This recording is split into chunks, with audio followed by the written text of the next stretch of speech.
Hey everybody, welcome to another episode of the Universe Within podcast. On this episode, I sat down with Marc Aixalà. Marc's a really interesting guy. He recently wrote a book called Psychedelic Integration, Psychotherapy for Non-Ordinary States of Consciousness. He also works for an organization called ICEERS. I believe it's the International Center of Ethnobotanical Education and Research Studies, something like that. But they're an amazing organization. They're very similar to the American organization MAPS, the Multidisciplinary Association of Psychedelic Science.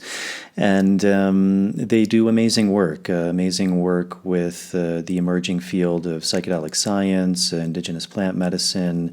They have an amazing defense fund for people doing those practices. They're really involved in the emerging science and research for that. So it's an amazing organization. He's a really fascinating guy.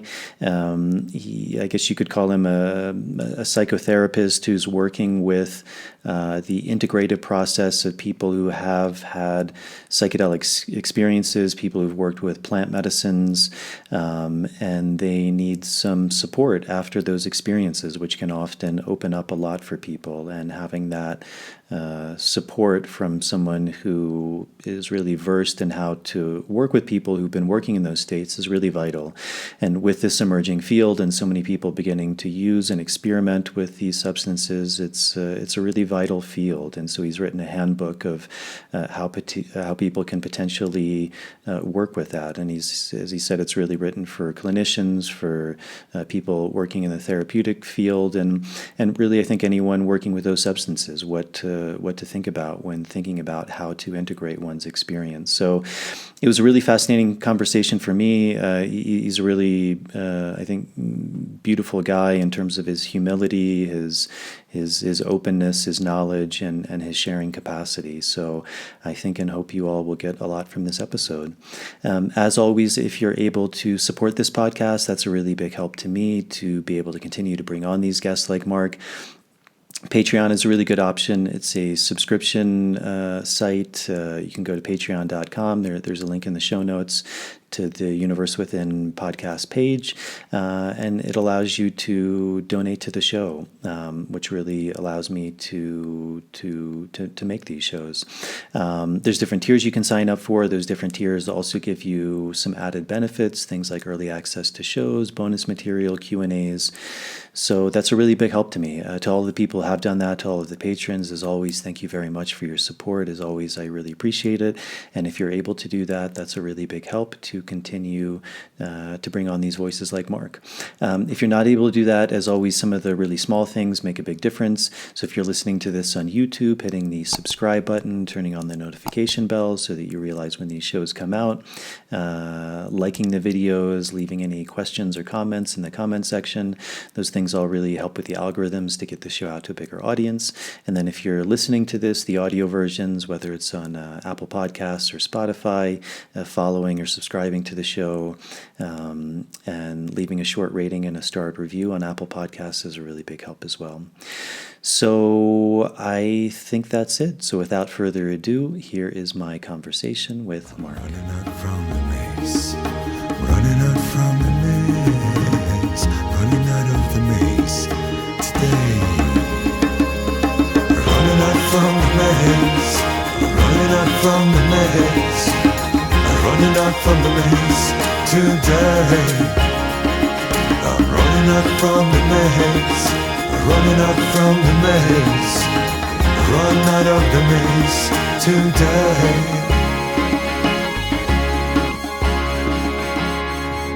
Yeah, Marc, thank you very much for coming on.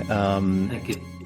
I think it was someone from Synergetic Press reached out to me, a woman named Jasmine, and they do some really good work. I actually have a copy of, I think Dennis McKenna released a book via them, a pretty in-depth look at the pharmacological uses of various plants.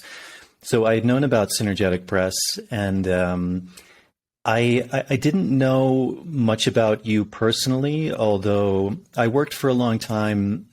You've probably heard of them. It's a big ayahuasca center in the Peruvian Amazon called the Temple of the Way of Light. Mm-hmm. And I knew a woman, Irene Perez, who was doing research for ICEERS. So I also became familiar with ICEERS. She ended up staying there for, I think, over a year on the research, and then she ended up staying on as a facilitator and then going much more in depth into that process. And she's a beautiful person, and she's a dear friend of mine. So I was familiar with ICEERS and the work that you all do, and so I think I had heard of you by name, but I wasn't super familiar with your work.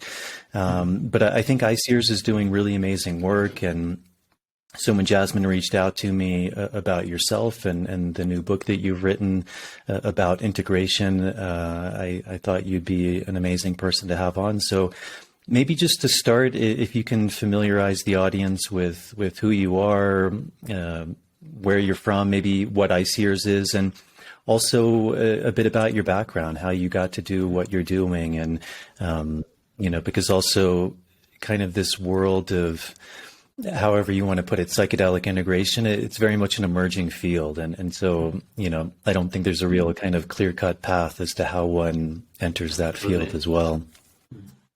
Yeah, I'm so happy that you met Irene. Actually, Irene wrote me and told me that you were going to contact me as well, and that you had this podcast and that she was a good friend of yours. Irene and me, we've been good friends before she even was working for ICEERS or having this research project with ICEERS. So that's one of the funny things with ICEERS, that most of us, we were friends at the beginning with similar interests in ethnobotanical tools, shamanism, psychedelics, and different aspects of that. No? Some of us were more interested in the therapeutic aspects, some of them more interested in the shamanic and indigenous side of it, some people more in political activism regarding legalization of substances. So in a way, that's how ICEERS was created, through people that knew each other through common interests, that we became first friends, and then we started collaborating and trying to see what projects could be interesting to carry out. So I'm happy to see these good connections continue happening years after that.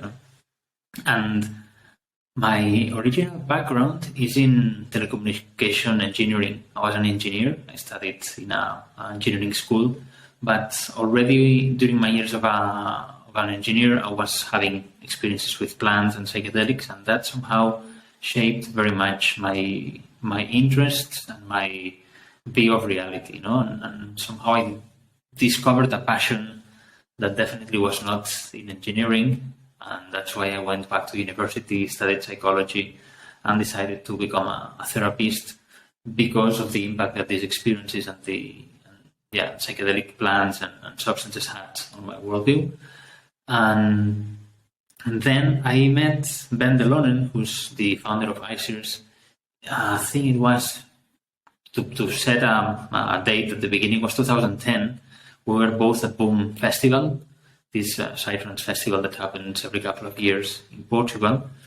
And we were both working at the service that's called Kosmicare, which is a service that provides a safe space and provides support for people having difficult psychedelic experiences on the festival. And then we had a good connection, Ben and myself, and from that moment onwards, he offered me to collaborate with his project. I was writing some texts at the beginning for the website, like reshaping the content of the website. But then I started answering emails from people that were contacting us and more specifically sharing some concerns or some questions that they had regarding psychedelic plants. Some people would ask about what is a good place to go drink ayahuasca. We're talking about 2010, 2012. Yeah. People didn't know much about that back then. There wasn't so much offer as today, not so much information on the internet. So people were concerned, what's a good place to go? What should I take into account? And also we had people that had suffered difficult psychedelic experiences, and they were telling us, I come back from this ayahuasca retreat or this ayahuasca weekend, and I'm experiencing this and that, and I feel that this is a challenging situation that I find myself in. So I started answering those emails because I was finishing psychology back then. I had training in holotropic breathwork as well for many years. So in a natural and organic way, I started answering those emails. We were not focused on doing integration. We were not even thinking about providing integration services. But that's something that began happening as time went by. Yeah, so I found myself more in this role of providing integration for people, rather than me wanting to do that or looking for offering this service. Yeah. And then throughout the years, this project evolved. We had collaborations with different people, different organizations. Even in 2017-18, we got a grant from the European Commission, European Union, that they funded a project that was about 15 months, in which we could provide integration sessions for people all around the world, people that were having challenging times after psychedelic experiences. So it's been mostly a development that has occurred naturally. And as I became more and more involved with this, integration became a part of my practice, a part of my professional life. And that's why I ended up being an integration therapist. Not that I specifically was looking for becoming that. No, in my early days, I was more interested in being a psychedelic therapist, and providing the experience itself, which eventually happened through clinical trials. Yeah, I had the chance of collaborating in some clinical trials as well. So that's given me somehow a wider perspective on different aspects of people that use psychedelics in different contexts. How would you describe, so when we're talking about psychedelic integration, I guess maybe let's take it back from the beginning. Can you speak a little bit about, from your point of view, what the role of psychedelics are? Because that's an emerging field too. For a long time, psychedelics or plant medicines, depending on the terminology we want to use, were something that was quite taboo in a lot of the societies and the cultures we come from. And yet at the same time, when looked at from a more traditional or indigenous perspective, they were a big part of people's lives, often an integral part of the cosmovisions of people. So I guess, and this is kind of a big question, but what do you think is that role of psychedelics, and why do you think that's an emerging field of people actually being interested in their own use and then in a use of a psychedelic as a therapeutic? I think that's a very good question, and the fact that psychedelics are such strange substances in a way explains why it's difficult for our society to find a specific role for psychedelics. I think that psychedelics transcend the usual labels. So we can understand psychedelics as, for example, psychiatric medication. No, that's in a way that is being used now. We use MDMA for treating PTSD. We're using psilocybin for depression, and so on and so forth. Yeah. So in a way, we're trying to put this label of, okay, these are new psychiatric medications, if you want. But we know that they are more than that as well. No, we know that psychedelics can be also used recreationally. So they can be drugs that people use for, enjoying music, enjoying a festival in a different way. No, so from that perspective, we could say that psychedelics are also recreational substances. Would be that the whole truth? Not really, because then we see that these substances are used in shamanic and animistic cultures, and the label that we have for them of being psychedelic plants, it doesn't really apply. I mean, natives and indigenous peoples don't consider these plants to be psychedelic in the way that we use that term. It's something else. No? I remember this talk by Iron Rope, this indigenous leader from North America, and he was invited to psychedelic science conference, and he was like, well, you invite me here to talk about peyote as if it was a psychedelic, but for me that label makes no sense. No? So these substances, they transcend the labels, and that's why it's very difficult to find a common ground between the different peoples and the different uses that we use them. No? Definitely what's happening nowadays is that the aspect that we see being more developed is the therapeutic aspect, or at least that's the aspect that gets more attention in the media.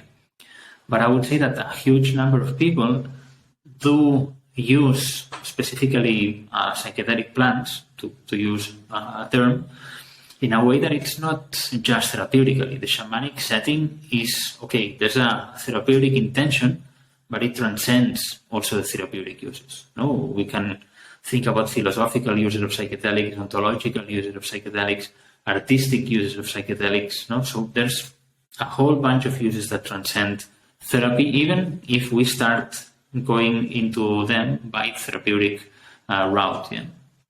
So I think that that's why it's so difficult to define psychedelics and anything related to that, because they transcend all the labels that we might want to give them.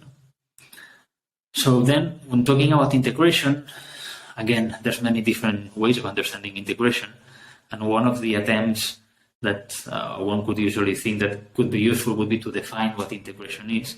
And actually, in my book and in my work, I've tried to run away from that and not give a specific answer to what psychedelic integration is, because that will depend very much on which framework you come from. No? You will understand integration in a way or in another way. No? Integration, in a way, has to do with a moment in time in which that thing happens. No? So we have the preparation, that's before the experience, then we have the experience, all right, and then we have after the experience, that would be the integration phase. So we can define integration in this time kind of division, but regarding what needs to happen there and what's good integration, what's the proper integration, I think it's much more difficult to answer that question. In my work, I try to illustrate different aspects of integration through metaphors, and that's the second chapter of the book. I think that I talk about metaphors, about integration, so ways of understanding what integration can be through different metaphors. For example, the piece of the puzzle, for example, the branches of the tree and the root of the tree, and different metaphors that can illustrate different aspects of what psychedelic integration might entail. So maybe then going back to the beginning. So from your experience, and it seems like you do have a considerable amount of experience, if you're looking at this more, and again, this is where a lot of words become a bit limiting or have different meanings depending on how people use them. But for a lack of better terminology, a more, you use the word shamanic or traditional or indigenous point of view, do you see commonalities of why those people were working with these plants? Do you see certain worldviews or cosmovisions that you see in common, or maybe even just using some examples of why people throughout history were working with these substances? I don't know if I have a good answer for that. I'm no anthropologist, so I can only guess, no? But as far as my understanding goes, psychedelics have been, on the one hand, used for healing purposes, like to have an impact on the health of the client or the society, or however you want to understand that. But there's also been a use that has had to do with keeping some cosmovision, to keep some sense of structure in societies. We can think about the Eleusinian mysteries, in which people would take part in these yearly celebrations that were very carefully designed and tailored to be an impactful experience. No? And it seems, as far as we know, that experience also implied being in some sort of psychedelic experience. Yeah. So, and we might think, no, why a society would have such experiences as part of their tradition. Yeah. I don't have an answer for that. For whatever reason, it worked. They say that was going on for more than 2,000 years. I don't know how long. No? The Eleusinian mysteries were something that were actually done every year. So if we keep doing something over and over, probably that has a function. And the function may be, again, it's not so specifically chosen by someone out there. Maybe it's very individual. Maybe when we go and we have the experience and we go through that, we get something, and that something might be different for each of us. Some of us might find, I don't know, relief from certain symptoms or certain sufferings. Some people might find inspiration or connection with something else. No, and I think that that's one of the richness of psychedelic experience.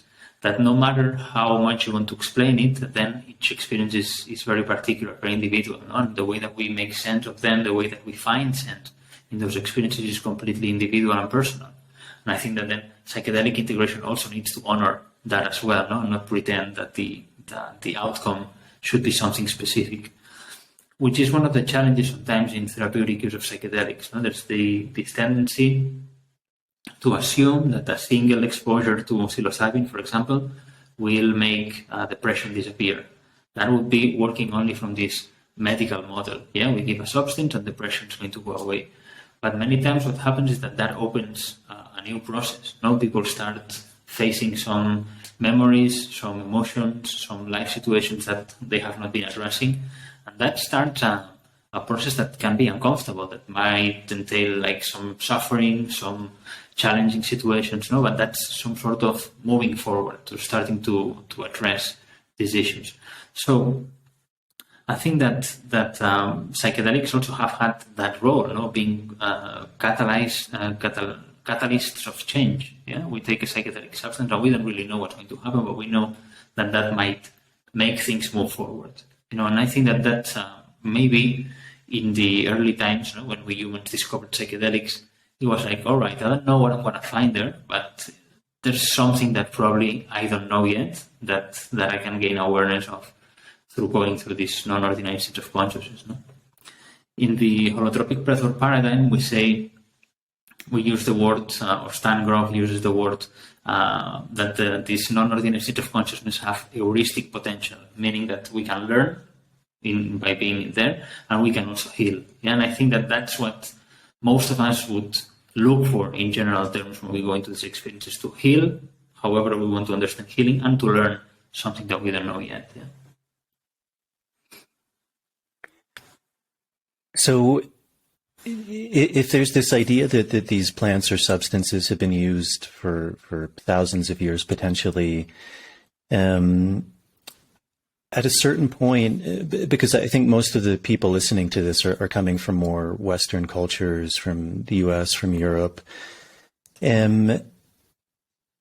that word psychedelic, if you look at kind of the etymology of it, it means the mind, or the mind revealed, or the mind made manifest. So it's this idea that there's some aspect of psyche that's at work, that's being revealed. We're going into the mind, and often a way that a lot of these traditional medicine systems are seen throughout the world, whether that's Ayurveda in India or traditional Chinese medicine, is they're often referred to as a holistic form of medicine. And in a lot of the cultures we're coming from, it seems like at some point, and I guess this can be argued different ways, but that there was maybe a split. When we're looking at things like allopathic medicine, it's very much symptom-based, looking that there's some physical manifestation, ailment that's occurring, and we take certain medicines to alleviate or hopefully to get to the root of that physical symptom. But also in a Western model, we have this idea that there is psychiatry, there's psychology, that there are ailments that affect the mind. So maybe... I'm not sure how much you're familiar with the history, but it seems like, for example, maybe in the late 50s or 60s, there was this idea that psychedelic substances had a real place in psychology, psychiatry, for actually their therapeutic uses as a tool to be able to help psychologists work with conditions of the mind. So are you able to speak a little bit about that history, about how psychedelics were beginning to be maybe rediscovered or introduced into a more Western concept as a therapeutic? And that's actually an amazing story. When writing the book, at the beginning, I was thinking about just summarizing the main findings we had working in integration cases through the ICER support service. But then I started reading some old papers from the 50s and the 60s, and I was amazed by the amount of knowledge that I found there. Many things that there might seem that we're discovering nowadays with this modern research, they were already outlined in those early papers, when research was more free and more or less structured in a way. So I find it fascinating to dive into these old papers and to see what the Western psychologists and psychiatrists that first were trying this psychedelic compound and using them in therapy, what were their insights that they had? No, why they thought this could be useful, why they thought this could be therapeutic, in what ways did they try to use it for this purpose? And there's, because they were legal and people could experiment very freely, there's many different approaches. So that's been a period in Western science or Western psychology that in a way has been very rich. A lot of experiments were done, a lot of them not very successfully or not very ethically as well. But there was a moment in time in which many things were tried, many things were discovered. Yeah, and the early texts are really, really fascinating. How psychoanalysts, they took on psychedelics as a really useful tool. Psychoanalysts would understand psychedelics as something that could increase or speed up a psychoanalytical process. Because psychedelics can bring forth more psychic material, some unconscious content. So for a psychoanalyst, that was like the panacea, no? Like all of a sudden I have a substance that opens up the unconscious and people are producing a lot of unconscious material. And then they saw that it was true, but then it was not so easy to use that material for therapeutic purposes. No? So psychoanalysts very early on discovered the need of integration, or they discovered the challenge of how to integrate this experience. It's like, okay, people produce a lot of unconscious material, but then how to use this unconscious material to really make a positive change. This was a challenge since the 50s, you know, so nothing that we are not finding now. It's like, all right, why is integration important? It's always been important. We discovered that already 70 years ago. Yeah. And also how, for example, Humphrey Osmond, when they were doing this work with mescaline and alcoholic patients, and later on they did it with LSD, they were very much influenced by the use of peyote in the Native American church. They knew that some Native American communities had huge problems with alcohol addiction, and a way that they had to deal with alcohol addiction was their peyote ceremonies. And they saw members of the community that were alcoholics that through one or several peyote ceremonies, they could overcome that addiction. So actually the idea of using psychedelics for treating addiction was also in the native communities, you know. So in a way there's a joint sort of origin there. It's nothing that the white men all of a sudden discovered, no? They were observing that and they were trying to replicate it. So yeah, I think that since the beginning, although it will not be so much recognized, there's been always a look to these traditions that have used these substances. No? If you read the early papers of Albert Hoffman, they will quickly talk about the Eleusinian mysteries. If you read Freud in one of his works says that he hopes that in the future there will be some substances that will be useful for exploring the mind, no, and will make the task of the psychoanalyst easier, no. So he was already envisioning a future in which this kind of substances would be used, you know.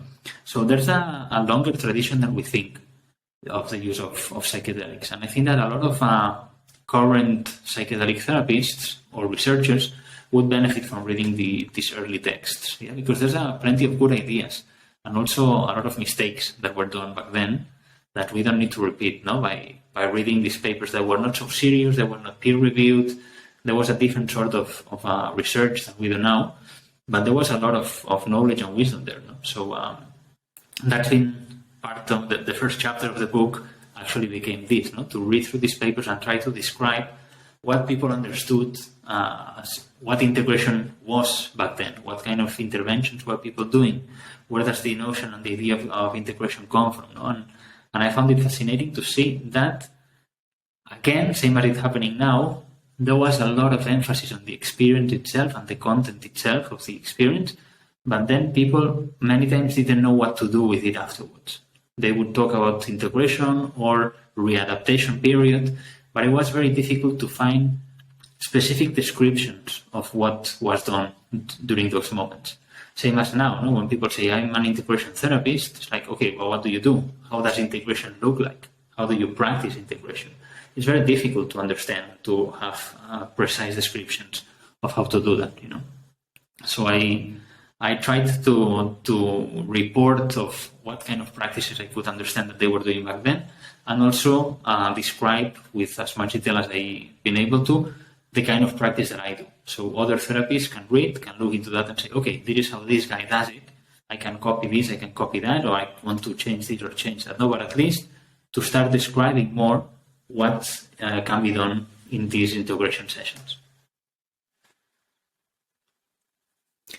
So with the idea of psychedelic integration is that obviously that people are using psychedelics. So from your experience, do you see common archetypes or reasons as to why people are looking to work with psychedelics? So I guess both the reason, if you see commonalities of reasons why people are looking to work with psychedelics, because obviously part of that would be a therapeutic use. So with the integration, I would imagine some potentiality of that is what the person is actually going to the psychedelic to look for, to receive answers to. And then also with that, do you see commonalities of things that may inevitably or de facto arise once someone works with psychedelics that then may lead them to look for integration? Yeah. The question why people go look for psychedelic experiences, I think it's quite diverse. There's definitely a segment of population that they look for psychedelics with therapeutic purposes. Therapeutic being a very kind of loose label for this. Yeah, some people might be suffering from certain disorders with a label, a diagnostic. They've received psychological treatment. They've been using antidepressants or psychiatric medication for a long time, and they feel that has not worked. So these people that come from a psychiatric world, so to speak, they've gone through the psychiatric model, they feel that it's not worked for them and they look for alternatives. Some people want to stop taking psychiatric medication. They can acknowledge that psychiatric medication maybe has helped in some ways, but it also has some counterpoints. And then it's like, I wish I could stop taking medication, but how can I do that? Yeah.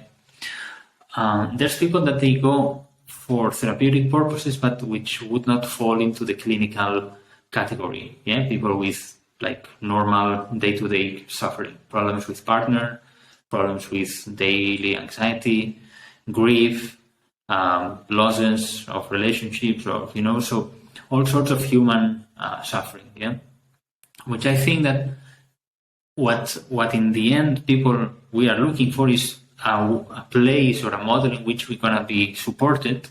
That is not just a professional giving us a pill or telling us what to do or what's wrong with us. Yeah, it seems that the context itself is valuable. It seems that people we value to be witnessed, to be heard, to be supported, to be allowed to go into our emotions, our journeys.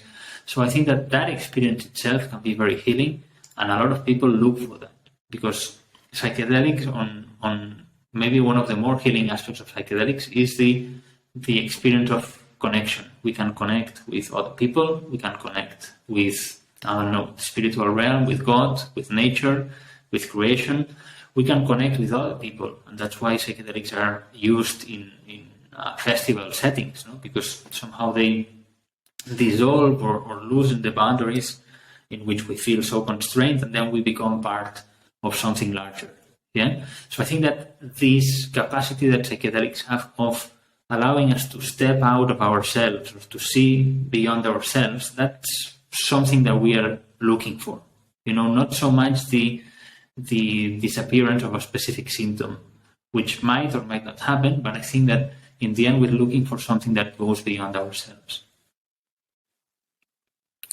And to answer your second question of what situations can lead to needs in integration, that's actually been the field that I've been specializing the most, because as a psychedelic integration therapist, most of the requests that I receive is people that have had difficult experiences. Yeah? When you've had a positive experience, there's not so much the feeling or the need that I need to talk with someone to help me with this. So most of the times when I've done a psychedelic integration is actually when things don't go well. Yeah, so that's my bias has been mostly because I've witnessed more experiences of people that perceive that they have had complications during the experience or after the experience. Yeah, and after some years of working with these people, I started to kind of create what I call a cartography of the adverse experiences. What kind of experiences people have, or what kind of situations are more prone to make people feel that they need some support in integration. Because if you think of, okay, you have a psychedelic experience, in which situation are you going to look for a therapist and pay the fee of a therapist to talk about the psychedelic experience? There needs to be a motivation there. Know what's happening there that people feel that need the support of someone else.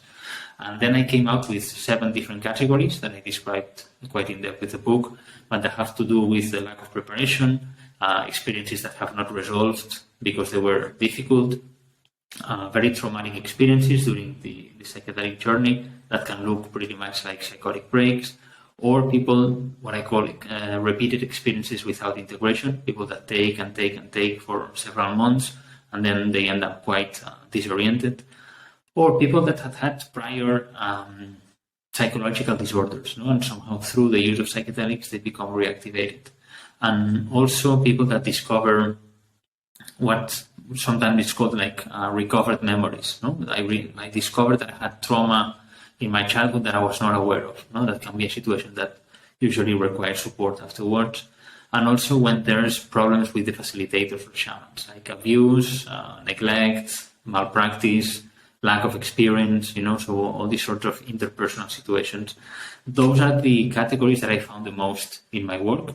And then I've tried to develop certain ways to how to approach them as a therapist. If someone comes to you with this situation, not just understand what's happened and how it looks like, but what can we do in integration therapy to support this person. Yeah, that's great. Are you able to go into a bit more detail about those different things you mapped in that cartography? Because I think those are all really important points and things that can emerge from someone's experience. Mm-hmm. Yeah, this began as a curiosity. I would at the end of each year, working at this integration service at ICERS, I would check all the emails that we received, all the sessions that I've done, and then see what commonalities or what were people asking for, what kind of problem they reported that they had, and what experiences they felt that were challenging. So then I somehow tried to start making different categories and say, okay, this email and this email, they look very much similar. This email and this email is another situation. So there were different profiles, and that's how I ended up creating these labels. It's not that they are completely independent categories. For example, usually when there's like a serious problem in a psychedelic experience, there's been some degree of lack of preparation. The person was not fully prepared for that experience. Sometimes there's been also some problems with the shaman or the facilitator. Maybe the shaman or the facilitator, they were not experienced enough, or the relationship between the participant and the facilitator was not that good, So, and then that leads to a difficult experience that doesn't really resolve during the experience, and afterwards the person feels that they are still in somehow that space. So they are not static categories, but for understanding and for learning purposes, I found them useful to differentiate them, and to stick to the most pure form of each of these categories. Yeah, I would say that the most common would be people that experience certain symptoms after the psychedelic journey that they were not present before, and that they attribute it to the experience itself. So, for example, people that after a psychedelic experience that has been scary, frightening, dark, or whatever, they feel that they have that anxiety with them. They have these intrusive thoughts. They cannot stop thinking about experience. They feel anxious. They might get to the point of having panic attacks or insomnia. And that somehow the reality of that person is very much tainted by the experience. Yeah, it's almost like the experience has not resolved, the experience has not closed. Yeah, we're still in that experience. I would say that this is the most common situation. Yeah, and then also the what's so-called psychotic breaks, no? That sometimes during the experience it can look like that. It can look like people completely lose control, and sometimes they have to be contained and restrained, and there's some sort of fighting and struggle, and people might end up bruised. I've known people that they've even broke a leg or a hand during the experience because they were like fighting. There was this struggling, this wrestling there, no? And then sometimes how harmful can it be when they are told, no, you had a psychotic break, you shouldn't be taking psychedelics at all because you have a psychosis or something like that, no? And they get stuck with that idea, on top of experiencing, again, anxiety, panic attacks. So these can be the more severe forms of challenges in integration. There's a lot to say about this, no? And I've tried, one of the things that I've tried to do in my description of these difficulties is not only to describe them from a purely psychedelic point of view, but also to give some spiritual component into that. Now, there's some traditions that they use non-ordinary state of consciousness, and they have encountered these situations. No? So spiritual practices, they might imply powerful experiences, and therefore students in those traditions have encountered also these challenges. Yeah? So I've tried to make a description that is not just psychological, but it also takes into account this spiritual component, or this, I don't know if spiritual is the word, because sometimes it's a little bit loaded, no? But not just a psychological approach, no? Something that is part of the human psyche, and it's part of any therapeutic, but also any philosophical inquiry.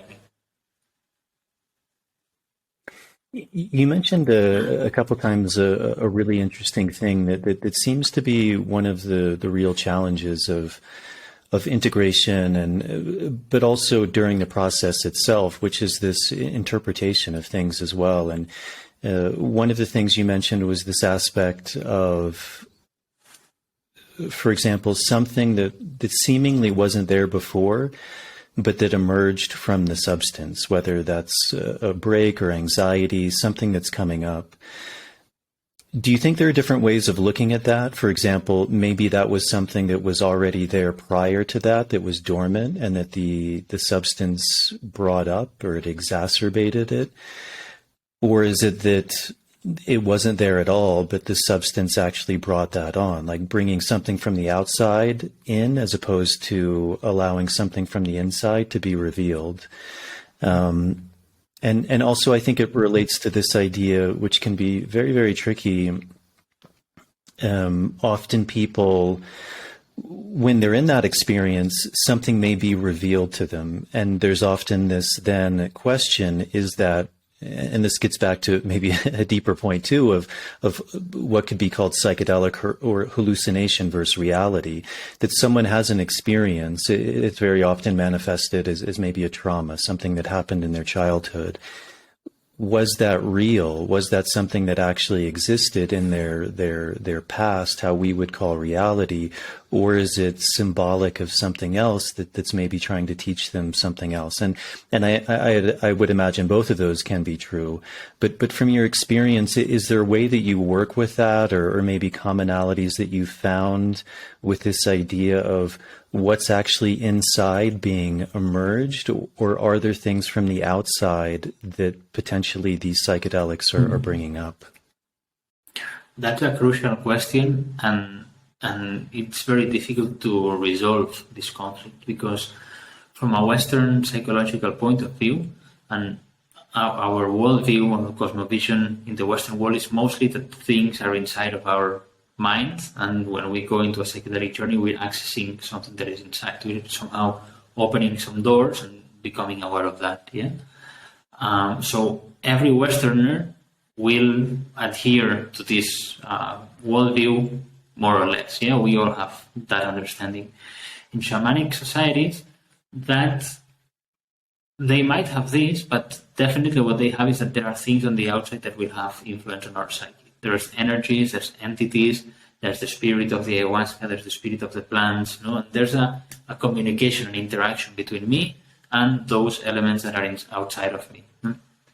So when using psychedelics, especially in a context that it's indigenous or mestizo, or that uses elements of shamanism, then we have this mixture of cosmovisions. And then it's not easy to find an answer that what comes from the inside and what comes from the outside.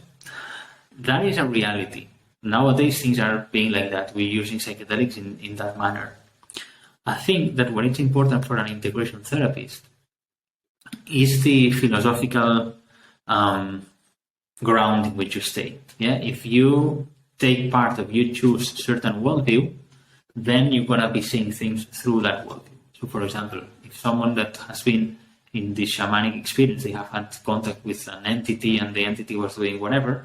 From a psychological point of view, that's a projection of the mind. That's something inside your psyche, and then if I interpret that, if I analyze that, if I give feedback to the person in those terms, this has to more to do about me than about the experience itself. No, it talks more about my worldview. Yeah.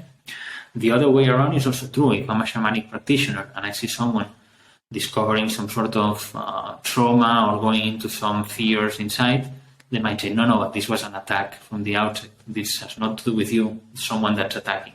In either of these positions, we're not solving the problem. Now, that's why I think that to work efficiently from a therapeutic point of view as an integration therapist, we need to understand that it's not the role of the therapist to make assumptions about what is the objective reality or not. Yeah, this would be the philosophical current that's called constructivism, which basically says that there's not a single reality. We build our own realities and we live according to those realities. Yeah. So what is true? That, I don't know, we have certain traumas or certain repressed emotions that cause problems in our health, or that there's certain energies in the environment that are causing those physical problems. No? Honestly speaking, it doesn't really matter, because if you live under that worldview and you believe that, that is your reality. And if someone else comes and tells you, no, this is an intrapsychic thing and you need to work with that, that really makes no sense to you. No? So as a therapist, I think that what's important is to assume the worldview of the client.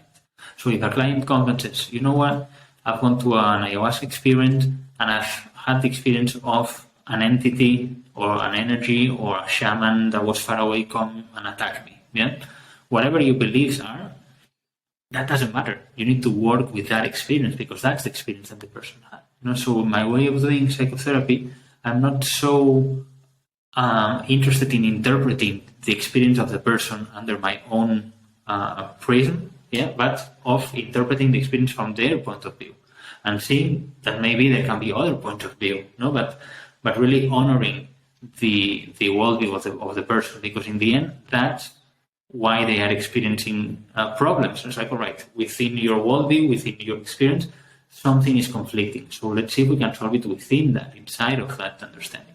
Not a therapist telling you to think of reality in a different way or interpret your experience in a different way, which there might be room for that in therapy to open other doors, no? But never from a rigid understanding. That's what I call the radical respect for the client's worldview. Just like we work with what people say. And if people say, I've had this experience of uncovering this memory of this traumatic event in childhood, and I'm convinced that it's true, okay, then we work with that conviction that it's true. Most of the times what happens is that people don't know. It's like, I've seen this, but I don't know if it's true or not. But none of these scenarios is really good for me. No, because if it's true, oh my God, that changes my biography, and maybe I need to go to the police and, sue my father or my grandpa or whatever. And if it is not true, what kind of crazy mind can produce these traumatic memories? So none of the situations is satisfactory. And then what we need to do is work with this uncertainty, work with the ambivalence of not really knowing. Yeah. Which sometimes that's difficult for facilitators and for therapists. They really want to go to one side or the other, not to like, okay, this is what I believe, this is what I should be, thinking that will solve the conflict and ease the problem of the person. Most of the times it does not. Like holding that uncertainty is what really will be useful for the person to make their own conclusions, and that's gonna work because that comes from their own worldview. Yeah, it's not something external from the therapist being kind of projected into them. So working with that example, because I think that's a really common example, let's say someone does have some sort of what they could describe as a repressed sexual traumatic event comes up, and they're uncertain whether that's real or it's an aspect of something else within them. You mentioned this idea of holding that ambiguity. What or is there any kind of desired outcome for the patient via the integration specialist that you think would benefit that patient to actually take that experience and somehow be able to integrate that for their own well-being, so that they emerge in a place where, I would imagine, at least from their own point of view, they feel better with that. They don't feel like it's something that's traumatizing them or giving them anxiety, giving them stress, making their life difficult. They're not able to maybe look at that person or to be comfortable with themselves. What could some maybe potential outcomes be about a way of looking at that could be beneficial? And again, I know this is theoretical, and obviously it's going to depend on the person and their circumstances, what they need, how they're looking at it. But are there maybe some potentialities or theoretical conclusions that you could see that would be beneficial to that person? Yeah. One of the main challenges in this situation is that people usually feel an urge to act, an urge to do something, the urge to decide, is it true, it is not true. And then if it's true, I need to take action into a certain direction. If it's not true, how do I do to let go of this thought? So there's this sense of urgency. And usually come to therapy with this urgency, and they ask, sometimes in an explicit way, sometimes not so explicit, tell me if it's true or not. Yeah, they are asking this from the therapist. I think that answering that question with a yes or no is a mistake. Usually what seems to work, or it has worked for me, is to take some time to explore the issues. Like, all right, what happened in the experience? Let's go through the experience. What's the conflict that you're experiencing now? What happens if this is true? What happens if this is not true? How come that you cannot really decide? Many times it helps to go in depth with the experience and see how was the moment in which they felt that. What kind of emotions, what kind of physical sensations, what happened in that moment of the experience. And then while you're doing this, that can take like 2, 3, 4 integration sessions, you actively hold making any decisions. Like, all right, we're not going to act yet. Okay, we need to clarify things first, because we don't want to jump into action in a hurried way. Let's imagine that this is not true, and all of a sudden you go to the police and you file a report. That would be a mistake. Yeah, or that you decide that this is not true, but it was actually true. That would be rushing things. So for some weeks, let's hold that. Let's explore more until you will have more information, and then you can make wise decisions regarding what you need to do. Acting now would be too rushed because you're too much in an emotional turmoil. So now it's not a good moment to make a decision. Let's hold the decision and let's explore that more. Yeah? So somehow then you can frame this working scenario in which, all right, for some weeks, we're going to be exploring what's happening here. Yeah. Most of the times by doing this decreases the anxiety of having to act, of having to do something. And then it becomes easier to work through the experience and see other things in the experience that might have been not paid attention to because of the intensity of that specific event. Most of the times in these experiences, there were other things that were happening there. There were even positive aspects in the experience. So bringing a more general picture of the experience usually helps the person to have more perspective. In the situations that I've worked with, most of the situations, the person concluded that in a high percentage, probably the experience was symbolical, based on some traumatic events that might have happened. For example, if my father didn't allow me to speak and was a lot of repression and a lot of, I felt not free in that situation, I can experience that in a psychedelic experience as a form that maybe he's trying to choke me, Some people conclude that. It's like, all right, that did not happen, but many things happened that could be symbolically interpreted or symbolically expressed in that way. Yeah, most people concluded that. Some people concluded that something had happened, and they had signs in their life before this experience that there was something that had happened. But they also concluded that acting too soon would have been a mistake. So taking the time to say, okay, now that I have things more clear, I can decide what I want to do. And some people decide, like, you know what, this happened so many years ago that the best thing for me is to let it go, or, you know, okay, I'm not going to go see this relative or whatever, but I don't need any sort of reparation. Some people have concluded the opposite. I want to talk with my parents, I want to bring this topic up, and I want to open to this. No? So what is important is that most of the times what I've seen as a resolution of these situations is not 100% of certainty. It's like this is 100% true, or this is 100% not true. There's always a degree, like with psychedelics. No? It's like there's so many levels there. There can be something that is literal, that is historical, there's something that is symbolic, and something that is archetypal, you know. So things can be very much mixed in different layers. You know? But usually people find peace with that internal experience that they had, and they don't feel the urge to act or not act. No, they can find a more balanced place and say, all right, with this that happened, this is what I want to do. Yeah, great. You mentioned a word that I think is really important, and it's something I've seen a lot in my work, which is this idea of the emotion, the emotional aspect that's underlying something. And in many indigenous traditions, they would even often refer to this work as the dream world or the shamanic world, but they correlate it to the dream space.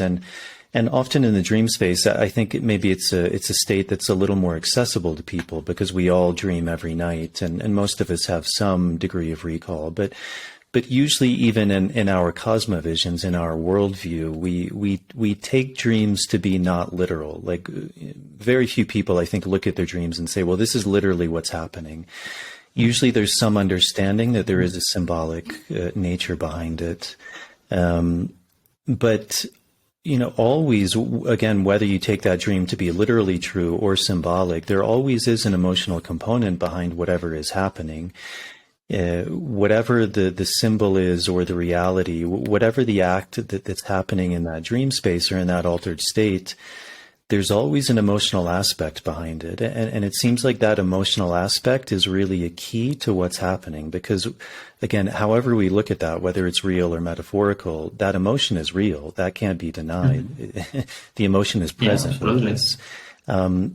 Is that something maybe you can talk a little bit more about that emotional aspect? Because that does seem to really be a key in all of this, is really mm-hmm. looking at, well, what is the emotion that's arising behind that? Because again, whatever your cosmovision is, that emotion is real. That's with someone, and that's how they're feeling in that moment. And there's no denying that from whatever cosmovision we're looking at.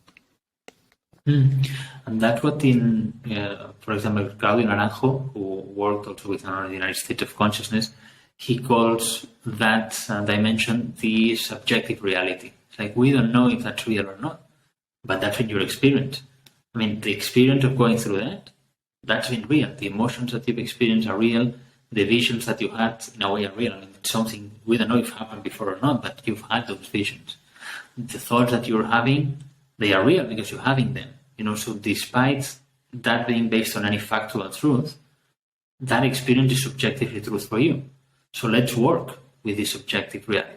Yeah, let's work with these emotions, let's work with the thoughts, let's work with the physical sensations, let's work with the implications of thinking that, you know.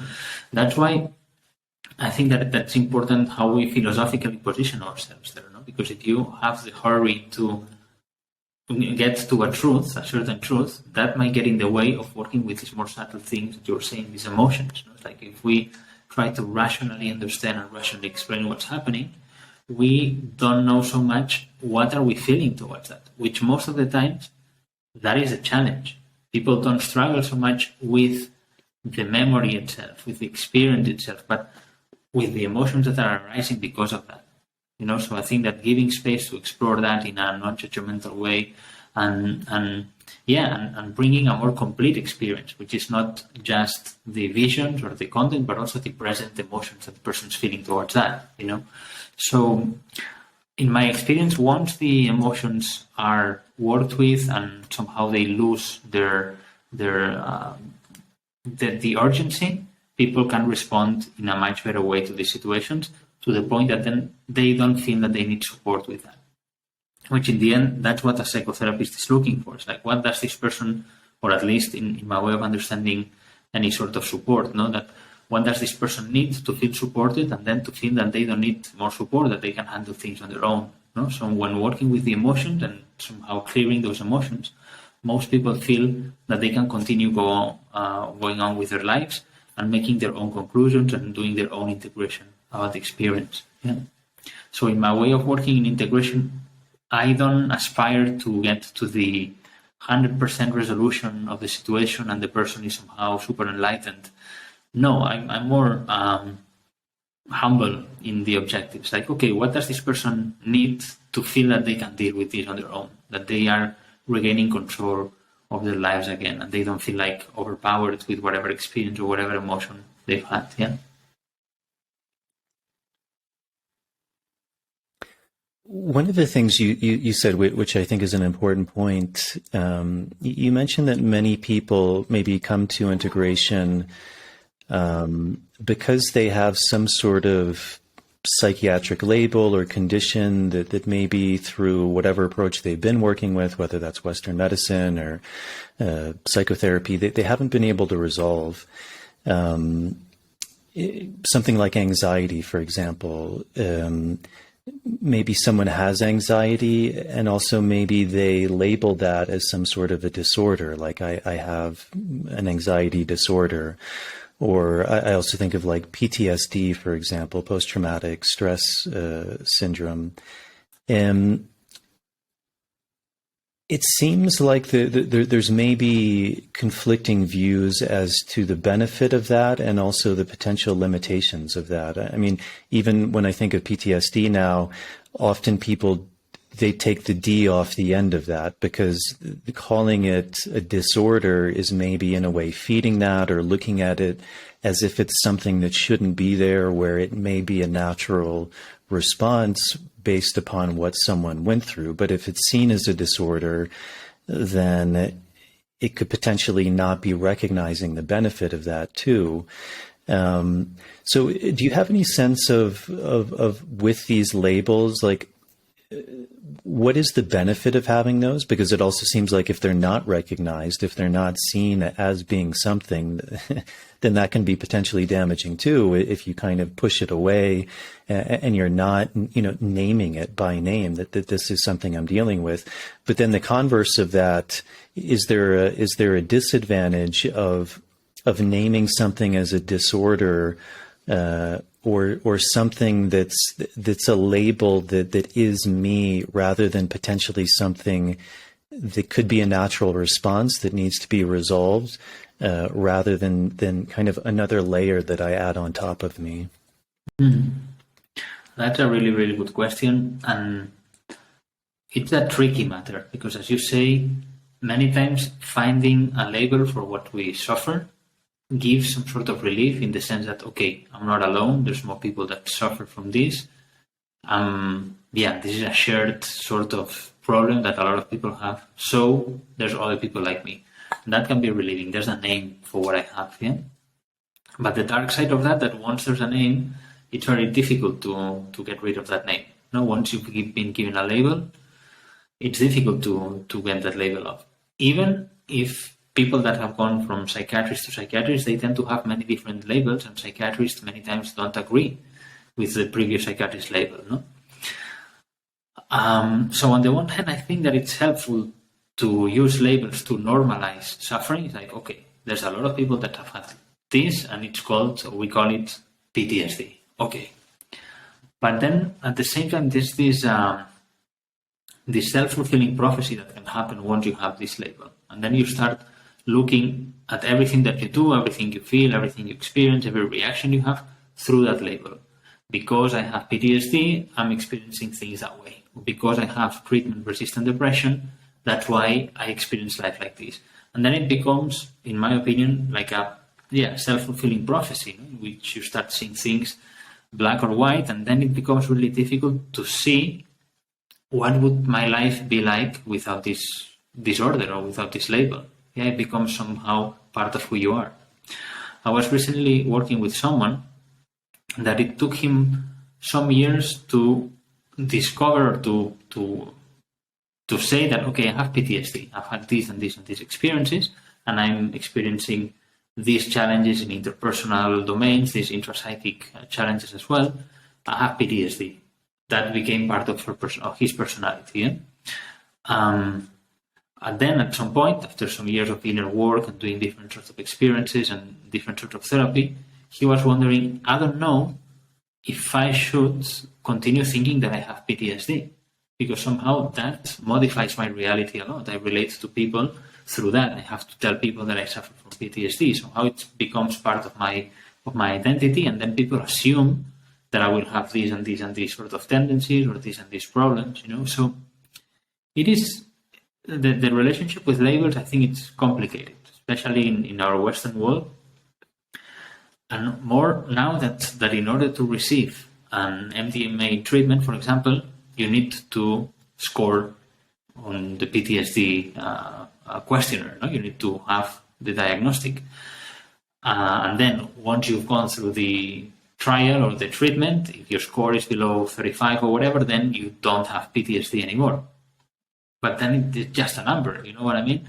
So it's very difficult to see what's happening there, what kind of healing we are measuring. And I think that it loses the point of the use of psychedelics, which I think that, as I was saying before, they are catalysts of change. Most of the times they are the beginning of a process, they are not the end of the process. I think that we're starting to understand psychedelics as single events. No, you have depression, you will have one experience with psilocybin, and then you don't have depression anymore. Yeah, like the event of the psilocybin. Most of the time it's not like that. Psilocybin will be in an experience, in a chain of experiences that you will have over time, that will lead you eventually to healing or to alleviating your symptoms of depression or overcoming them or whatever. No? But I think we need to reclaim the idea of a process. Yeah, like how psychedelics are tools, they are experiences that happen in an ongoing process. And that ongoing process, that can imply many things. It can imply periods in which we feel better, periods in which we have experiences that we go deep into our suffering. Many things can happen in that process. But if we understand it in a linear way, like, okay, depression, pill, healing, that's very limiting and very self-defeating in a way, because many times it's not going to be like that, Yeah, so feeding more on that, it brings me to another question. A lot of this work is being done in this more medical, clinical setting, much as you said, that there's a problem, there's a substance, much like allopathic medicine, you take that and hopefully the problem goes away. So I guess the question would be, maybe can you speak to the benefits of that, which also, to me, it kind of goes off this more modern versus traditional way of working, a singular event versus maybe a more traditional process, which could occur over months, years, even within a lifetime of someone, working within maybe a more traditional cosmovision or worldview, or the support system of the group of people or the tribe, the community that they may be with. It also goes to this idea of working with a plant or a substance in its natural form versus something that's synthesized, something that's reduced and replicated.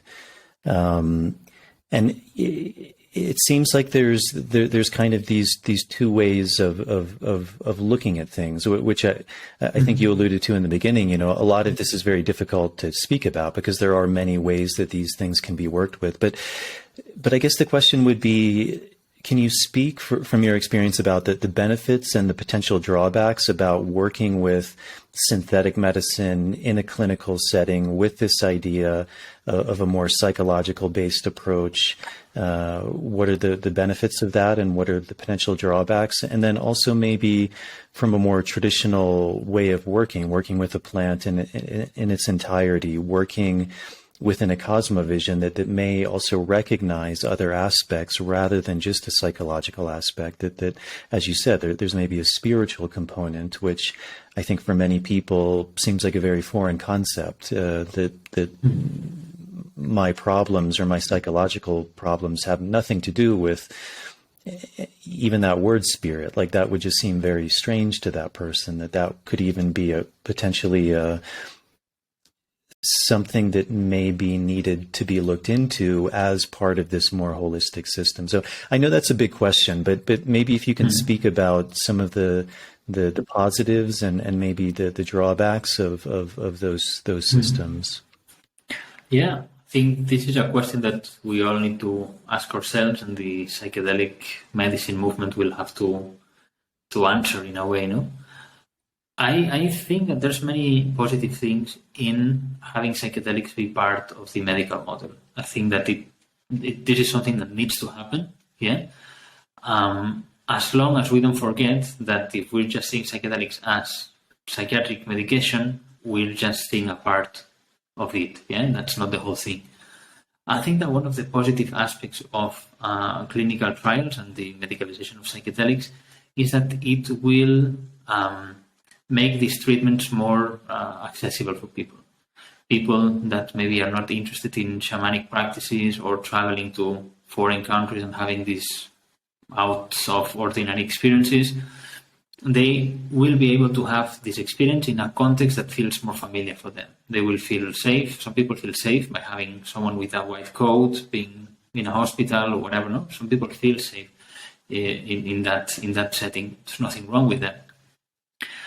One of the things that I've seen by working in clinical trials is that it is possible to reach a relationship between the therapist and the participant that it's deep enough to make the experience safe in short time. So sometimes in underground therapy, there would take longer time to build a therapeutic relationship, to develop trust. In a clinical trial, that can be established relatively fast, which for me is a very interesting finding. Like, you think that there needs to be a lot of preparation beforehand, but actually things can be done in a relatively simple way, and it can be safe. Yeah, I think also that it shows that you can train psychedelic therapists, which are not going to be shamans. They are going to be people that support other people going through psychedelic experiences under this Western framework. And that can be done, again, relatively quick. You don't need to train a shaman for years. You can train a therapist within months. Yeah, that doesn't mean that it's going to be the same thing. I'm not saying that at all. But I'm saying that you can train therapists in a reasonable amount of time that they can provide a reasonable support and safe environment for the person. So this, for me, proves that it can be done. It can be done under our Western paradigm. It can be done in a framework that people will understand. It's like, okay, I'm going to have one experience with psilocybin, and before that I need to have like 3 preparation sessions and then two integration sessions, and that's the package that's going to be sold or used or whatever. And I don't know if this is going to be the final form of it. I tend to think that this is going to be something that will turn into seasonal treatments. That we're not going to say like, okay, this is like the treatment for depression is once in a lifetime and then you're done. But maybe that's something that you're going to do, 2-3 times a year. Yeah. And then instead of taking your antidepressant medication, you're going to have this treatment twice a year, and maybe it's going to serve the same purpose. It's going to be like getting in touch with yourself, analyzing what's going on, checking what emotions are there, and continuing your own inner work. So in a way, that might turn into something more similar to what we know in the shamanic world. Yeah? I also think that one of the, if not the main risk or main danger in the medicalization of psychedelics is that would limit the access to other forms of psychedelic work.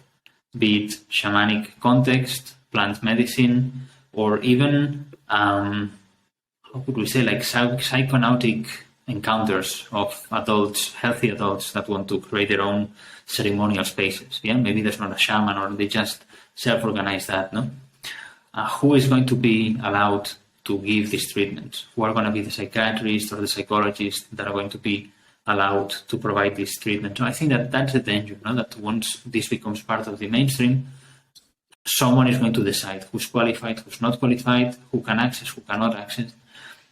In a way, this happens in any system. Shamanism also has that. You cannot practice shamanism until your teacher has given you permission to do that. No, so we will see how we do it in the West. No, we still have to find our own rationale in which that would work. And also, I think that there's a danger on making these experiences more trivial, no, like non-important, or just going to the pharmacological aspects of that. You take psilocybin and that's gonna do this and this and that, and that's it, no? Which is limiting and reducing the extent of the psychedelic experience, no, and losing what you were saying before, no, losing the spiritual domains, the interpersonal domains, the connection with nature, the beauty that is in the preparation of a ceremonial space, no, and all the interactions that happen there. I think that if we just see psychedelics as medications, we're losing a whole world, no, that has to do with music, has to do with folklore, that has to do with art, that has to do with relationships, that has to do with community, you know. So all that we cannot discard that, because that's essential to this kind of experiences, you know. And in that regard, I'm also a defendant of the recreational use. I think that when we look at these gatherings, these festivals in which people use music, lights, arts, and psychedelics, how is this different from these Eleusinian mysteries? You know, why that is a drug use that is unhealthy and that is should be forbidden, and not an attempt of the new generations trying to create meaningful rituals, meaningful encounters, you know. So I think that all these different contexts should be explored and be made more safe, no? Not just choose the medical over the rest, but understand that there's a communication between all these models, because we're talking about the same substances, no? So the experience that someone can have in a Maloka in the Amazon, the experience that someone can have in a room in a hospital taking psilocybin, and the experience that someone can have in the dance floor of Boom Festival, maybe they are more similar than when we think. No, the spaces that we can go into, maybe they are more similar than what we think. No? So why should we prefer one over the other? No? Yeah. Are you able to speak a bit about some of the emerging research with psychedelics, maybe with MDMA or psilocybin, and maybe what some of the preliminary results of those are pointing towards? Because it does seem within the last number of years there has been a real resurgence of research. And do you see any commonalities or positive outcomes and what those may be about what they're finding? Honestly, I'm not a specialist in research. I'm not a researcher.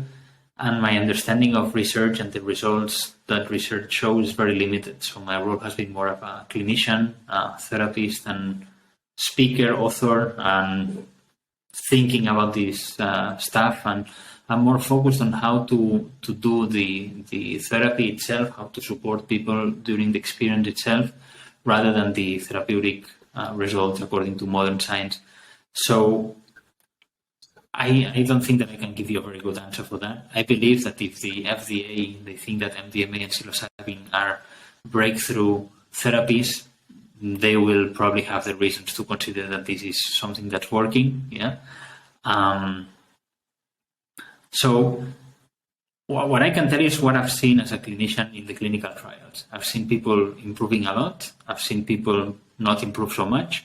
I've seen people improve through some weeks and then go back to the old symptoms.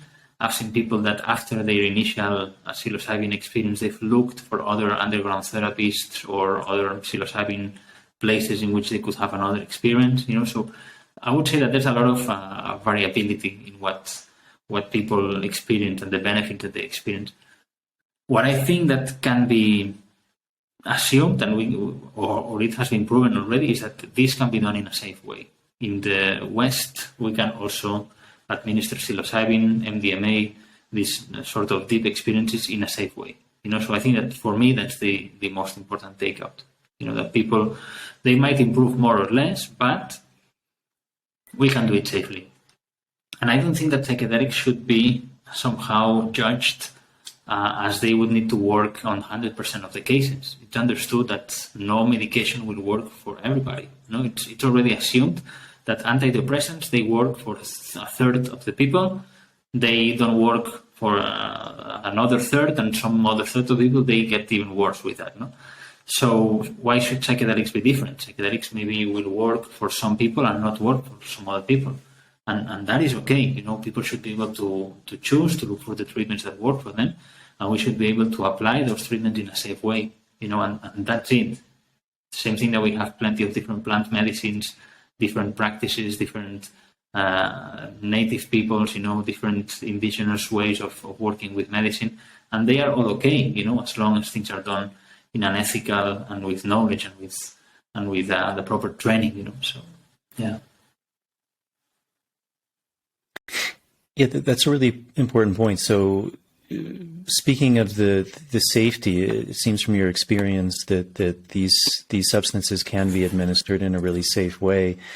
I would imagine as part of your research, you got into the illegalization of these substances, which also led to, for example, the war on drugs.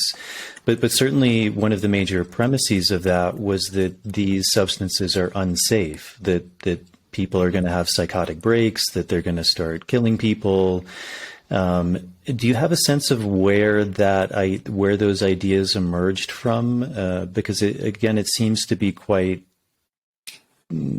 contradictory to what the more modern research is showing about the safety of these things, if they're done in a setting that is conducive to that safety as well. And I would say that even old research, Sidney Cohen, when he was writing about the occurrence of adverse effects, he reported a very low occurrence of emergency situations with LSD. So since early our Western research, we've seen that these substances are safe to administer, and especially if we take certain steps before administering them. Some screening, some preparation, training the therapists, having the proper space, offering some integration afterwards. So if we plan these things in advance, then the substance can be administered in a safe way. It doesn't mean that everybody will have positive experiences. As I've told you before, I specialized in challenging experiences. So some people will have difficult experiences.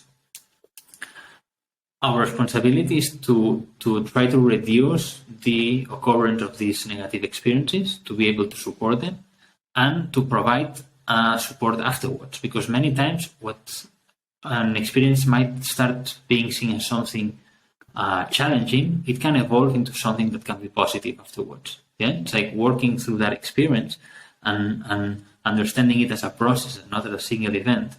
Then we can see some benefit getting out of that.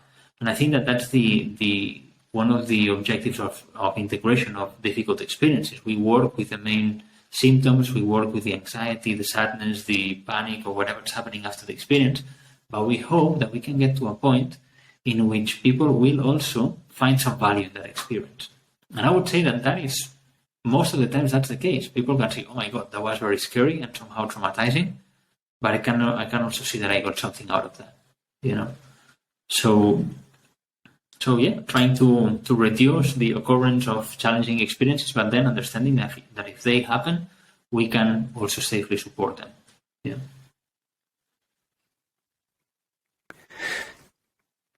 So from your experience, what do you think that risk-benefit analysis is? Because that's really the basis of any medicine, whether it is accepted as medicine, is there's seen to be, in a general sense, a high risk-benefit analysis. So what do you think that is? I mean, you mentioned, for example, like with SSRIs, it seems to be more or less a third benefit, a third no benefit, or ambiguous benefit, and a third can actually have adverse reactions to that. Do you have a general, and I know this is a huge question, and every medicine is going to be different. It's going to be different for different people. But what is your sense of that risk-benefit analysis? And then maybe if you're able to speak about the risk, because I think that's also something that in some circles is not spoken about, as if, like any medicine, it's good for everyone. I mean, that was kind of even with the marijuana legalization, I saw that happening a lot too, that marijuana was a perfect medicine and there's absolutely no risk. And that's kind of a silly way of looking at things too. Any medicine does have its risks. So maybe speaking a bit about that risk benefit analysis, and then what are some of the maybe risks or things to look out for? Like, are there people who these medicines may not be the best option? Maybe there's other therapeutics that may be better for that person, not even necessarily forever, but maybe at a certain point in people's lives, they may not be the best, and that there's a better option in that moment as well. Yeah, absolutely. I cannot tell you like this risk assessment in terms of for how many people psychedelics work well and for how many it doesn't work. No, I have no idea about that. I've certainly seen people that they've had depression taking psilocybin, had a really difficult experience and don't want to hear anything about psilocybin again. So I've seen also people in those situations. I've seen people that they've taken microdoses of psilocybin and they felt a huge relief and their life started to improve. So I don't know about that. What I think is that what you said about the potential risk, we need to be aware of that as well, because we're in a moment in which it seems that it's not so accepted to start talking about the risks of psychedelics. It's almost like things are going on the other side. Before we had this idea that, okay, you take psychedelics, you're going to jump out of the window. And now it's like, okay, you take psychedelics and you're going to heal everything. You're going to become the best version of yourself. And I think that's not the reality either. I mean, again, psychedelics are a tool in an ongoing process, but they are not just magical bullets, or magical pills. And nowadays it seems that we present that as the holy grail in a way. You have Netflix documentaries, you have books, you have plenty of reports on the internet, you have psychedelic centers opening up in different places, promising fantastic treatments. Like somehow it's been marketed as the new panacea, which I don't fully agree. I think that psychedelics were not that bad before, and they are not that good now. They are just what they were. No, and we've been using them for centuries, and they are what they are. And sometimes they are appropriate, sometimes they are not. No, and I think that's the whole. What we need to do is think along those lines. Is a psychedelic experience going to help this person or not? And there's people that they are maybe in a vulnerable situation in their life because many reasons. Any intrapsychic experiences, any traumas that they have experienced, or a social situation that they are in now. They have no family, no friends, no work, no shelter, whatever. No? So it's a psychedelic experience, something that's going to be good for this person in this state, in this moment. Maybe not. Maybe psychedelic experiences have the potential, well, not maybe, they do have the potential to destabilize our psyche, and enter a period which we're going to feel more vulnerable, we're going to feel more rough, we're going to feel more emotions. No? And if we don't have an environment that can support us and that can hold us in this vulnerability and this instability, maybe it's not ethical to provide this experience to someone. Yeah. So I think that's the basic assessment. It's like, can this person safely do this? If the answer is no, then why do it? So yeah. I think that many times we have the tendency to think that this is going to be good for everybody, no? Or this thing that they say sometimes in ayahuasca circles, like ayahuasca is for everybody, but not everybody is for ayahuasca. I radically and respectfully disagree with that. No, I think that no, nothing is for everybody always. No, we have moments, we have different times in life, we have different experiences, we have different people, and yeah. Maybe you cannot take ayahuasca now and you will be able to take ayahuasca in some months. Or maybe ayahuasca is not your thing and you do some breath work and you get the same benefits. Or maybe MDMA is going to be the tool to go. Or maybe antidepressants. Why should one thing be for everybody?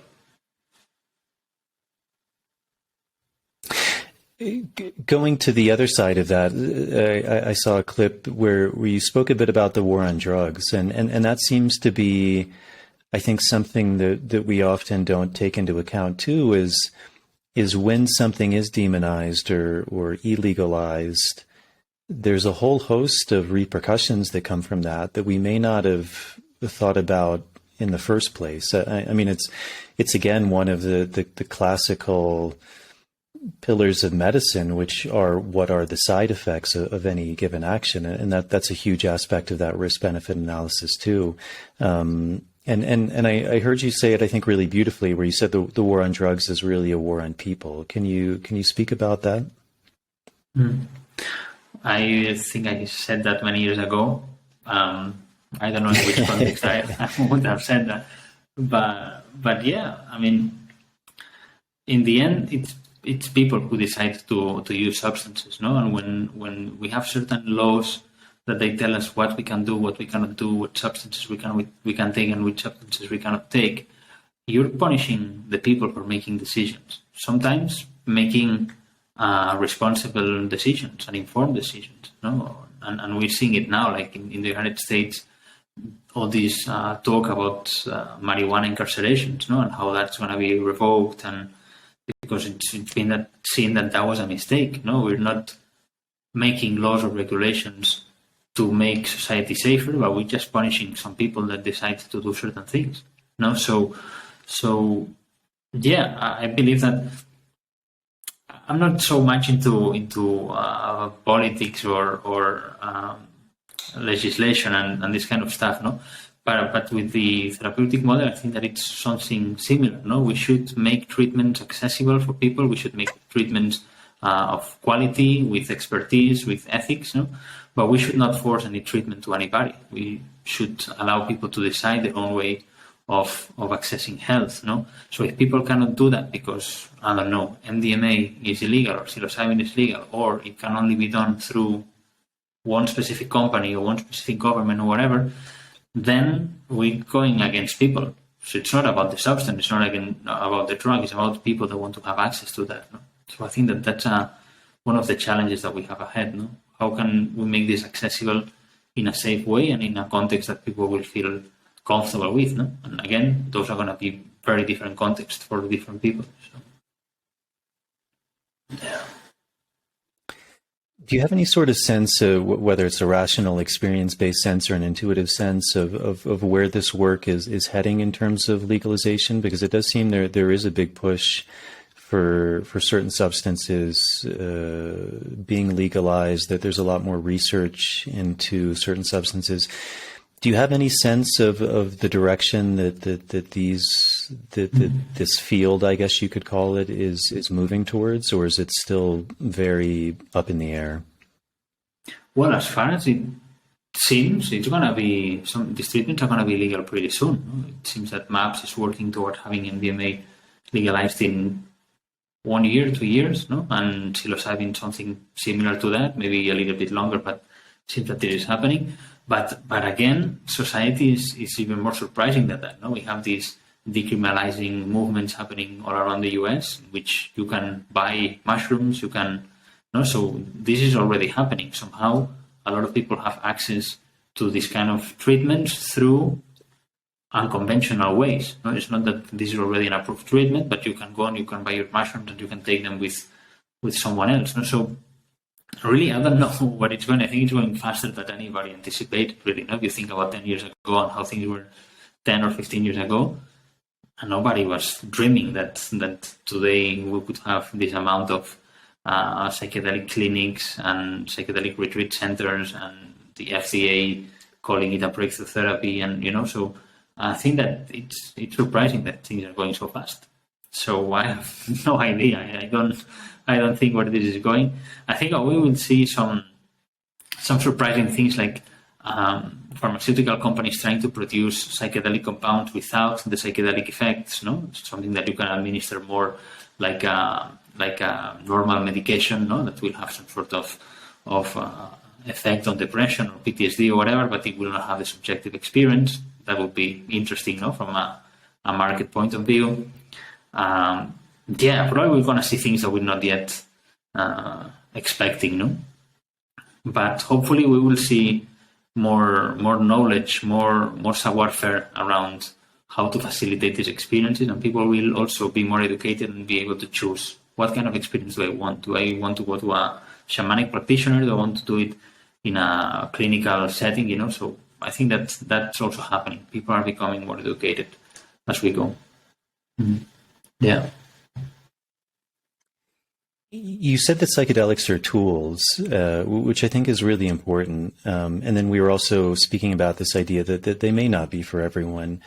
You also mentioned in the beginning this idea of holotropic breathwork. Are there other tools that you're familiar with that can maybe simulate these same states, but without actually using a chemical or a natural substance? That can simulate that, or tools that may not simulate that, but have similar outcomes, similar desired outcomes that you're familiar with? I think that holotropic breathwork is an amazing tool. It's not like a lesser sister of psychedelics. I think it has its power on its own. And for certain situations, I would even say that breathwork can be more beneficial than psychedelics, because it allows to work with body sensations, with cathartic experiences, even with fear in a more controlled way. People feel safer. So for certain things, holotropic breathwork can be even easier and faster and more useful than psychedelics. Yeah? So definitely breathwork techniques, I think that they are a really good tool out there that should be considered along psychedelics. Yeah? And I don't know, in my crazy visions, I think that virtual reality is going to become something more and more used in mental health. I think that we're going to be having this, and now we're talking about this metaverse and all these crazy things that I don't really know how they work, but I can see how we're going to become more proficient in creating some artificial experiences. And I don't know if that's going to be in combination with substances or not, but I can imagine how, I don't know, we can program, we can tailor a specific experience for someone that will be totally immersive, that we can interact with that experience. So I don't know how it will be used, but I think that it's an interesting next step, that we're going to create like so real virtual realities that they can be used in a therapeutic way as well. So who knows? Yeah, I remember the first time I ever tried virtual reality goggles. It was someone who was doing a documentary in the Amazon, and I guess they flew a drone up to the top of this tree. I think it was a tree in the Amazon, which is called the Lupuna tree. It's a very sacred tree, but physically it's very, very tall. It towers above the other trees. And I guess they flew a drone up there and they set it on top of this tree and were filming. And so I put these virtual reality goggles on, and initially it turns on and you're at the top of this tree looking down. And I remember, in that moment, I had forgotten that I was in a virtual world. I really felt that I was on the top of this tree, and this fear came over me because I'm like, oh my God, like I went to step forward and I was like stepping off this tree. And it does seem like there is a lot of potential there to, as you said, in a more safer, controlled way, to be able to simulate things, our fears, our anxieties, to put ourselves in uncomfortable situations, to interact. It does seem like there's a lot of potential there. Yeah, some years ago, this technology was very crappy. It felt very fake, but now it's improved amazingly. So, yeah. So now we'll need to leave in the next few minutes. Is that okay if we... Sure. Yeah. Maybe just a couple of questions and then we'll end it. One question that often gets, I think, asked, and it's a really important question, which is, as these fields are emerging in a more Western model, how do you see the idea of respecting the indigenous traditions that these came from, while at the same time, I think, doing something that's very beneficial that the Western mind does very well, which is taking something and building upon it, innovation, creation. Where do you see that balance?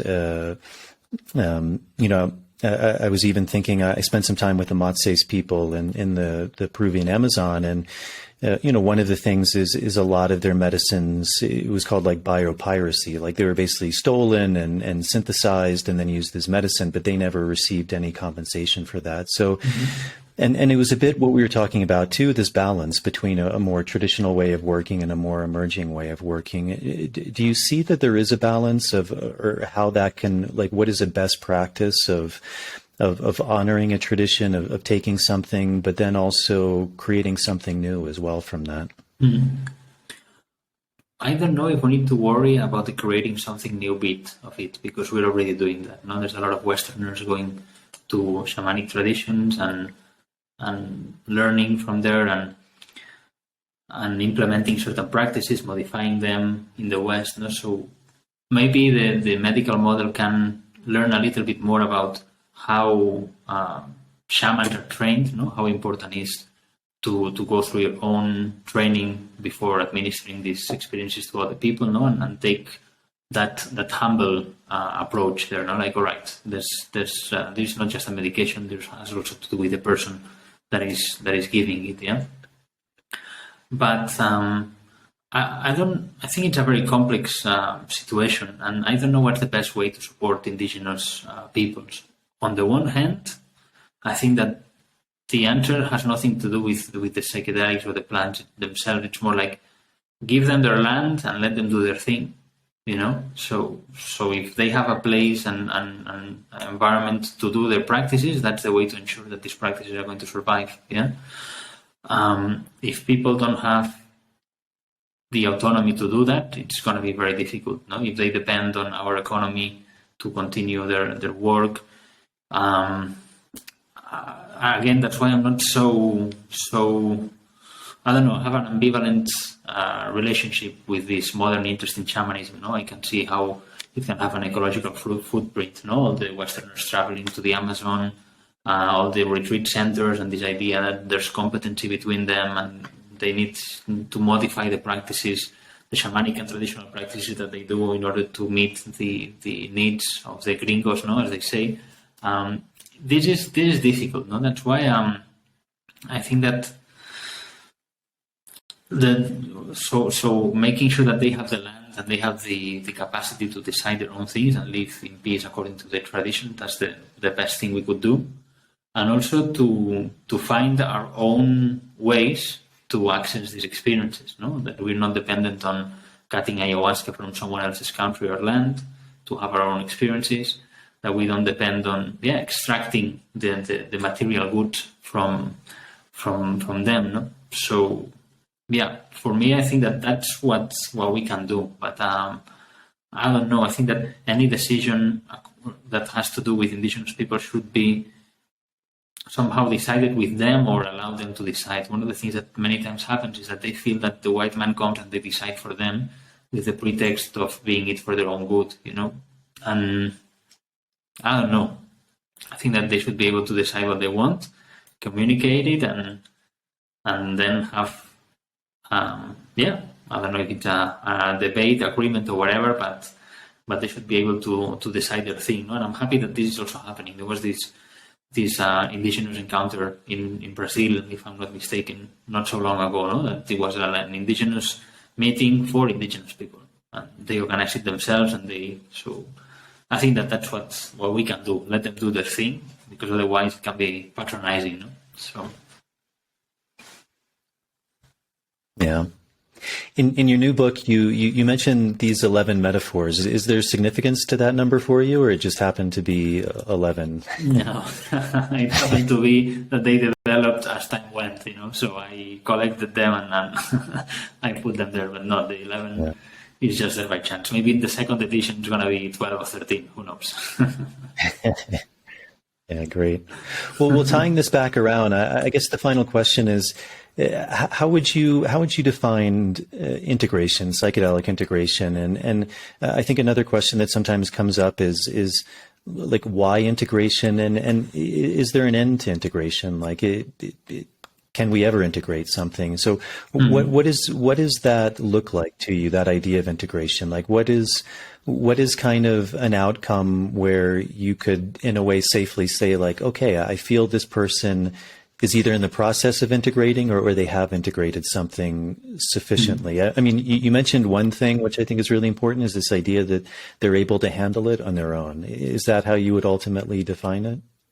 Yeah, absolutely. And I think that I mean, each therapist can do their own thing, but in my way of being understanding this, I don't think it's part of the therapist to say, okay, you've integrated this enough, now you can go.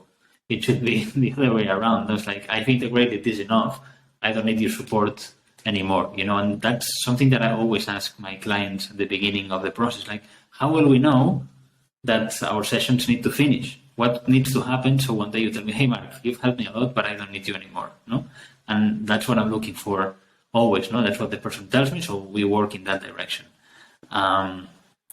So, yeah, I don't think that it's the role of the therapist to say, okay, you need to do some more shadow work or whatever. We're not gurus, we're not spiritual leaders, we're not priests nor rabbis, we're just therapists. So we're there to support people when they need us, and when they don't have to come, so. Great. Well, Marc, you've written a book, Psychedelic Integration, Psychotherapy for Non-Ordinary States of Consciousness. Anything you want to say about that book, or if people are interested in purchasing that or learning more about you, is there a good way for them to go about doing that? Yeah, I think that the book is intended for both clinicians and lay people alike. I'm really grateful how Synergetic Press did all the work and the corrections, and it's been an amazing process to work with them. And I'm really happy with the result. The final version is very similar to my manuscript. There's not been like significant modification, so it's a book that I feel very close to my heart, because that's the way that I envisioned it. So I hope that it will support people. It will help people to deepen their understanding on integration. I don't try to give answers so much in that book. It's more like I like to promote thinking about stuff, and people can get to their own conclusions. They can increase their understanding on integration and find their own ways of doing that. But I've like to depict there and to describe with as much detail as possible the way that I do things, so people can find a very honest approach to what I do. I keep no secrets, no mysteries, so I describe even the sort of intervention, the sort of phrases that I use, so people can understand and see, okay, what's a way of doing integration. So I hope that they will find it interesting. Wonderful, Marc. Well, thank you so much for coming on. It's been a pleasure talking to you and having you share. And you seem like a really humble person, and I think that's really important. And you also use this word "I don't know" a lot, which I think in a lot of this work we don't see that as much. And I think that's actually one of the highest forms of intelligence is as you said, not trying to give answers, but to help to lead people to find their own answers. And I think even with psychedelics in general, that's why they are so powerful is because it's not necessarily an authority telling them this is how it is. It's really discovering those answers from within. I mean, even that idea of psychedelic means the mind made revealed. It's coming from the inside. And when people do find things for themselves, it's infinitely more powerful because it's real. It's not a belief. It's not something that you have to buy into. It's something that you found for yourself. So yeah, thank you very much for doing your work, and I appreciate what you're doing, and I really wish you the best in all of your journey. Thank you so much. It's been a very pleasant talk, and thank you for inviting me. All right, everyone, that's it. I hope you enjoyed that conversation with Marc. I really enjoyed sitting down with him and having him share. I think he has a lot of really valuable knowledge, and which is also really pertinent for this time we're in, about best practices and how to really integrate well these experiences that people are going through. So I think that's it. As always, if you're able to support this podcast, that's a really big help to me. Patreon is a really good option. You can sign up for as little as $1 a month. There's a link to that in the show notes. There's different tiers you can sign up for, and those different tiers also give you some added benefits, things like early access to these shows, bonus material, a chance to ask questions. So that's a really big help to me to allow me to continue to share this information and bring on these guests like Marc. To all of the people who have done that, as always, thank you very much for your support. There's also the ability to direct donate via PayPal. I'll put a link to all of those in the show notes. And if you're not able to do that, a lot of the small things also make a really big difference. So if you're listening to this on YouTube, hitting the subscribe button, turning on the notification bell, liking the videos, those all really help with the algorithms, leaving any questions or comments in the comment section. And if you're listening to this with the audio version on whatever platform, subscribing or following to the show, and also on Apple Podcasts, leaving a starred rating and a short review is a really big help. So I think that's it. I'm not sure of my following guests because I'm actually shooting a number of these quite in advance, but I'm hoping to bring on a guy here in the Sacred Valley of Peru who works a lot with kind of the Andean cosmovision and working with a lot of the ley lines and the geometry and cosmology of a lot of these ancient sites, which I think should be really fascinating. So that's it. Thank you all for tuning in. I hope you enjoyed this episode. As always, thank you for the support, and I will see you all on the next episode.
To